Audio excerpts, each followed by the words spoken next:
Merhabalar, Gül'ün Mutfak Aşkı YouTube kanalına hoş geldiniz. Yine kanalımda farklı bir lezzetle sizlerle beraberim. Bugün seçmiş olduğum tarif ıspanak ve mantarla hazırladım. Gelin dilerseniz detaylarıyla nasıl hazırladığımı sizlere anlatayım. 800 gram mantar kullandım. Sap kısmını ayıracağım. Sonrasında yemeğin içerisinde kullanacağım. Yine sap kısmını da atmayacağım.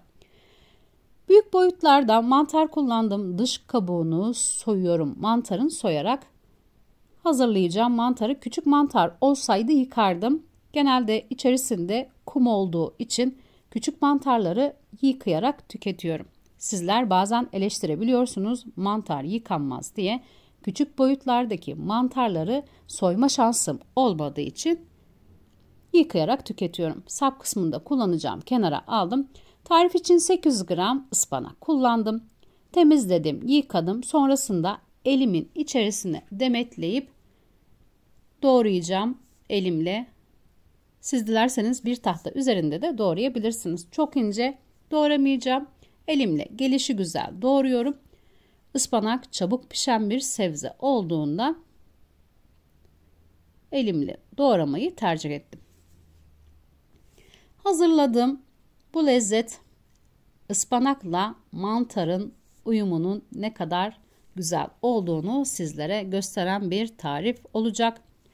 Tarif için orta boy bir tane kuru soğan kullandım. Kabuklarını soymuştum soğanın. Sonrasında soğanı ince bir şekilde doğrayıp hazırlayacağım yemeği pişirmeden önce.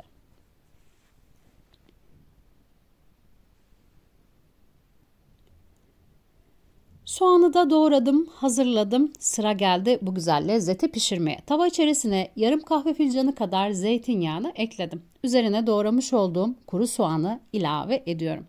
Kuru soğanı tava içerisinde biraz soteledikten sonra içerisine diğer malzemeleri ekleyeceğim.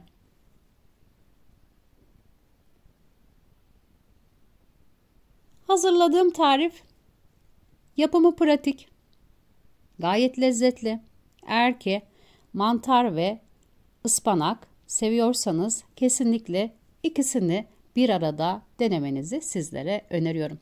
İçerisine dondurucudan çıkarttığım, yazdan dondurucuya attığım doğranmış bir tane kapya biberi ekledim. Tarif için 2 diş sarımsak kullandım. Sarımsakları doğruyorum.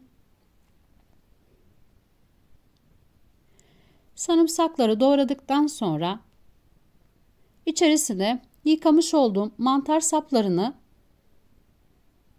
doğrayıp ekleyeceğim. Tarif için 800 gram mantar kullandım.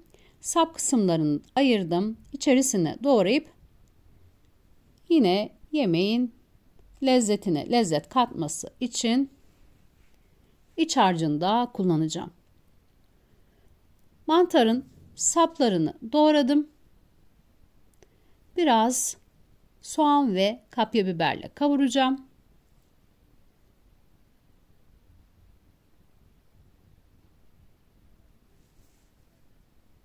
Mantarın sapları kavrulduktan sonra içerisine 1 çay kaşığı tuz, 1 çay kaşığı karabiber, 1 çay kaşığı pul biber ekledim. Yarım çay kaşığı kimyon ilave ettikten sonra baharatları ve diğer malzemeleri karıştırıyorum.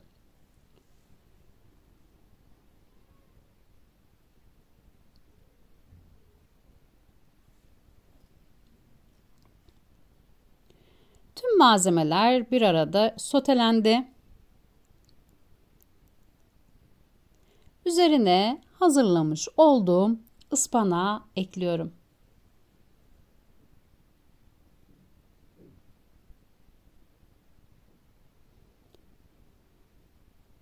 Ispanağı diğer malzemelerle pişirmeye devam ediyorum. Ocağın altı yüksek ayarda, kısık ateşte değil.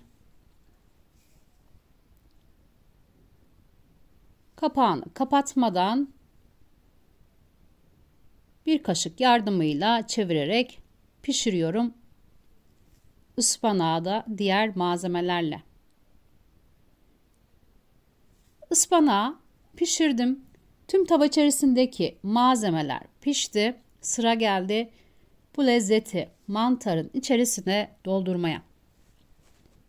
Hiç bulaşık çıkarmayacağım. Aynı tavada hazırlayacağım. Dış kısmını soyduğum mantarların içerisine hazırladığım ıspanaklı, mantarın sapı, kapya biberli, soğanlı, baharatlı karışımı ekliyorum.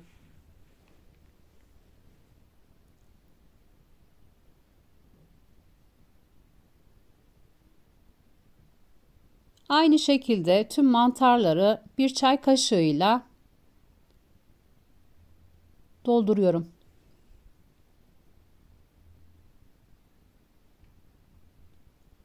Gayet yapımı kolay, herkesin kolaylıkla yapabileceği bir tarif oldu. Sizler de bir defada olsa denemenizi öneriyorum. Lezzetini beğeneceğinizi düşünüyorum. Tava içerisine tüm mantarları aynı şekilde doldurup ekledim. Kapağını kapatıp biraz pişmesini sağlayacağım orta ateşte. Yaklaşık 7 dakika pişirdim. Mantar suyunu saldı. İçerisindeki suyunu biraz çekene dek pişirmeye devam ediyorum. Suyunu biraz çekti. Üzerlerine 3 dilim göstermek istiyorum. 3 dilim kaşarı bölerek ekleyeceğim.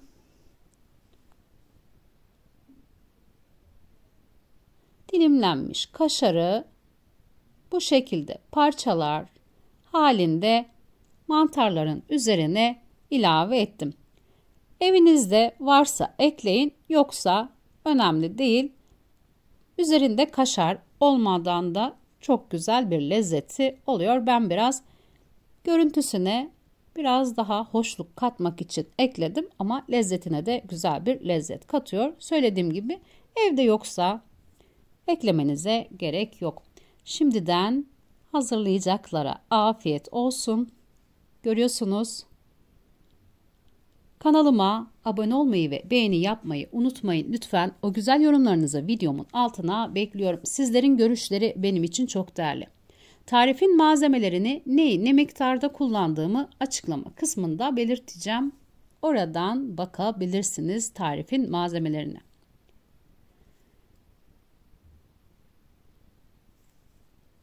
Bir videonun daha sonuna geldim. Başka bir tarifte görüşmek üzere. Herkese sevgiler sunuyorum. Mantarla yapılmış en lezzetli tariflerden birisi. Bir defada olsa sizlere denemenizi öneriyorum. Bu güzel tarifi nacizane sizlere sunmaya çalıştım. Umarım sıkılmadan izlemiş, tarifi de beğenmişsinizdir.